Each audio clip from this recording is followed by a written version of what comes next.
We're one of the biggest 3 or 4 clubs in the world, without a shadow of a doubt. They don't understand the traditions and the history of United. We want to see good football, and we just haven't seen that this season, and it does need to change. It's been terrible, pretty much, to be honest. We're here to win titles, not come forth and win the FA Cup. This season has been probably worse than last season. It's worse than the Moyes season. This. The football's been dire, hasn't it? It's been a pretty depressing one, to be honest, on the whole. And if you look at the bigger picture, we haven't performed to anywhere near the standard we should. After last season, we thought we'd kind of build and start challenging, maybe for the title, go further in Europe, and it's just been same old, really. The worst thing for me is you don't actually enjoy the football. It's just been frustrating more than anything else. This club needs to be in the Champions League. We pride ourselves on being the biggest club in the world, and to be not in the Champions League again, it's huge. I would rather us build for long-term success. If it meant taking a couple of years out, so we really give the likes of Martial and Memphis and that time to really bed into the squad and go on and be world-class players, and we would not just stay in the Champions League, but challenge for it. I personally think if they missed out on it for 5 years, it'd do them a world of good. An FA Cup final's not going to appease the fans, and I don't think it should appease the fans. We take the mickey out of Arsenal for being happy coming fourth and winning an FA Cup, and then if we go and do that ourselves this year, yes, we'll be content with it, but we're not going to be celebrating. I wouldn't expect a parade through town. For Van Gaal, he'd love it, wouldn't he? He was at United for 2 years and he won the FA Cup, which is a great cup to win. The FA Cup's an important trophy. Arsenal have pipped us, taken the record. So if we win that, we level up again. We've not won it since 2004, so it's long overdue. It'll be a silver lining in what has been an absolutely woeful season. I think a lot of the problems that we're seeing on the pitch right now can be attributed to the Glazers. They've sucked $1 billion out of the club, whereas City have had $1 billion invested into their club. It says it all that Manchester City are kind of potentially could be pulling away from United because of that investment. What they did during Fergie's reign was spend as little money as possible.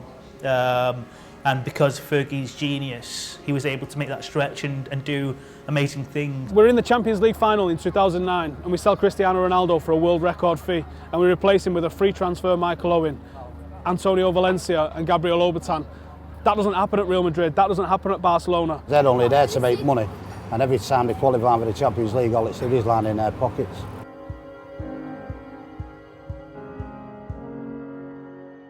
The main thing the fans are talking to us when they come and speak to full-time Devils after the game is the manager. And whether we win, whether we lose, there's still manager talk, and there's no consensus whatsoever. Some want Mourinho, some want Giggs, some want Van Gaal to be given a third season. He probably will and should lose his job in the summer. Who comes in remains a mystery. Seems like it's a toss of a coin between Jose Mourinho and Ryan Giggs. I have reservations over both of them, but I think the best choice is Jose Mourinho at the moment. Mourinho is a winner. He can attract players to the club.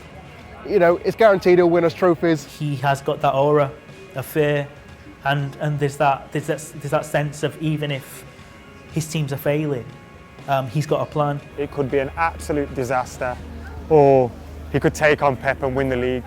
That wouldn't surprise me. The one person who's against Mourinho is Bobby Charlton. What have they done this year? They've named the stand after Bobby Charlton.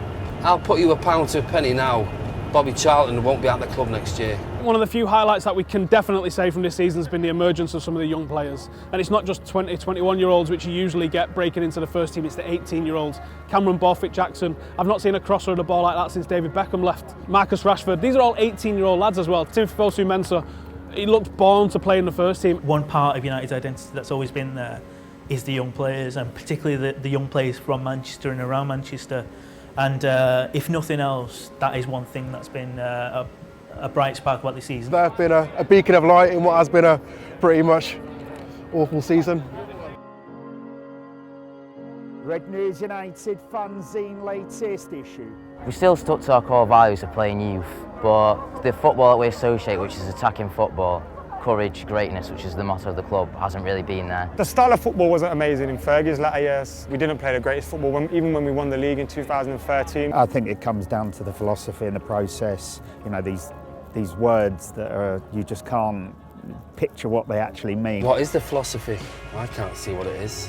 Louis van Gaal treats every game, whether it's Norwich at home or Arsenal at home, as if we're playing Bayern Munich. 2 defensive midfielders, keep it tight, keep it compact, try and nick a goal.